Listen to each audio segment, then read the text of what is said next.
नाबालिकार जंगलू मिला कंकाल अपहरण पर हत्या सन्देह। कंधमाल जिला सीमांत गसमाहा जंगलू आज एक गलित नरकंकाल उद्धार होईछि। पारिपार्श्विक स्थिति एक युवतीर कंकाल होइतिबा अनुमान करा जायतिबा बेले भंजनगर थाना रे रुजु होइतिबा एक अपहरण मामला सह संपृक्त थिबा नै पुलिस से दिगरे तदंत प्रक्रिया को आरंभ करछि। आज एने भंजनगर एसडीपीओ सुजित कुमार नायक, थाना अधिकारी जीवनानंद जेना, गैलेरी फांडी अधिकारी मधुबाबू नेतृत्व में पुलिस टीम सदल बड़े जंगल पहाड़ घेरा नरकंकाल छाप स्थान में पहुंची। एक गछरे कपड़ा सह चुटी लगी झुलुथिबा बेले तले शरीरर विभिन्न हाड़ और कंकाल पड़िथिबा देखबाकू पाइथिले। उक्त स्थानटी चकापात थाना इलाका रहिथिबारु पुलिस संपृक्त थाना अधिकारी को सूचना देवा सह सेही थानार पुलिस पहुंची केस नंबर 4/25 रे एक अपमृत्यु मामला रुजु करी मृतदेह जबत करी ब्रह्मपुर एफएमटी को पठाइथिबा जणा पड़छि। सूचना अनुसार भंजनगर थाना इलाका भालुगुड़ा ग्रामर जड़े नाबालिका युवती को एक मास पूर्व कहीं अपहरण करनेथिबा संपर्क में तांको बापा भंजनगर थाना रे लिखित अभियोग करथिले। एहापरे पुलिस केस नंबर 737/25 रे एक अपहरण मामला रुजु करथिबा थाना अधिकारी श्री जेना सूचना दैछंती। एहापरे आज नरकंकाल मिलिबा परे पुलिस तदंत प्रक्रिया को त्वरान्वित करथिबा बेले उक्त घटना संपृक्ति सन्देह किछि जन को अटक रखी पचराउचरा करुवा जनापड़ी। थाना अधिकारी निजे यह मामलार तदंत करुवा बेले एफएमटी रिपोर्ट आसिबा परे आत्महत्या ना हत्याकांड प्रकृत घटना जनापड़ बोली एसडीपीओ श्री नायक प्रकाश करछंती। मिलित भावे भंजनगर और चकापात पुलिस यह घटनार तदंत करुवा से कहछंती। थाना गोटे केस होईची, केस नंबर 736/25 से आमर ना भोग जगन्नाथ मल्लिक घर है भालुगुड़ा दुदरलुंडा पाखे भंजनगर थाना पीएस लिमिट। तांको झील कौन मसे है सी गोटे पिला सहित जाइए से पिलाटा नहीं जाइए जबरदस्ती नहीं बोली कंप्लेन कले। से बाबद आम भंजनगर थाना इमिडिएट केस करके इन्वेस्टिगेशन कला जना पड़ा।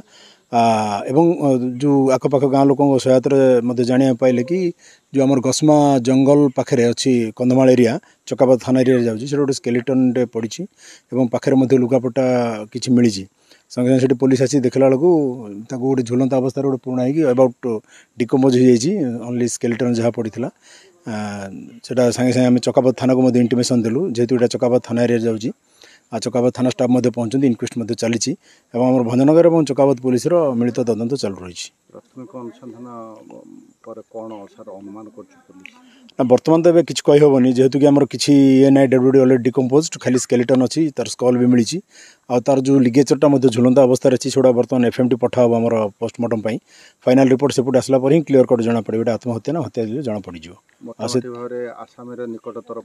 निश्चय निश्चय सांगे सांगे भंजनगर निजे आईआईसी केस तदंत नहीं स्पीड अप चली झी मसे है पलि मु बाहरी थी मु 3 दिन पर आइला मुझे खबर जो जानली मो बंधु बाटू सब बुल देखिली देखला पर नाई तापर मु शुणिकी निजे आसिक बुलिली ए जगह देखिली जो मु एफआईआर काली देइथिली आज खोजिक देली फोन कला को पुलिस थाना सब आसिले।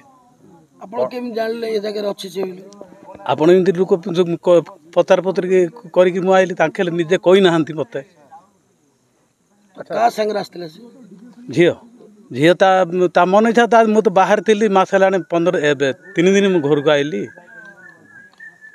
शुणिल कौन का साथी आसी से लालव बोलिक कंधियार लालव लालव मलिक कंधियार पुओ सी आनी बोली मो झीआरी कहला कहला बोले हाँ अच्छी तो झील बोला पर यहाँ एमती मृत्युदेह किए हेले मत जन ना आणिकी मारिदे जीते आका बर्तमान जो लुचिले मारिदे जीते आका पुलिस से पुलिस आसी ना आम निजे देखला पुलिस फोन कला पुलिस आसिले। अच्छा से जो लालग सी तुम कौन हम आगुरी जानी ना ना आज्ञा मुझे किसी जान नहीं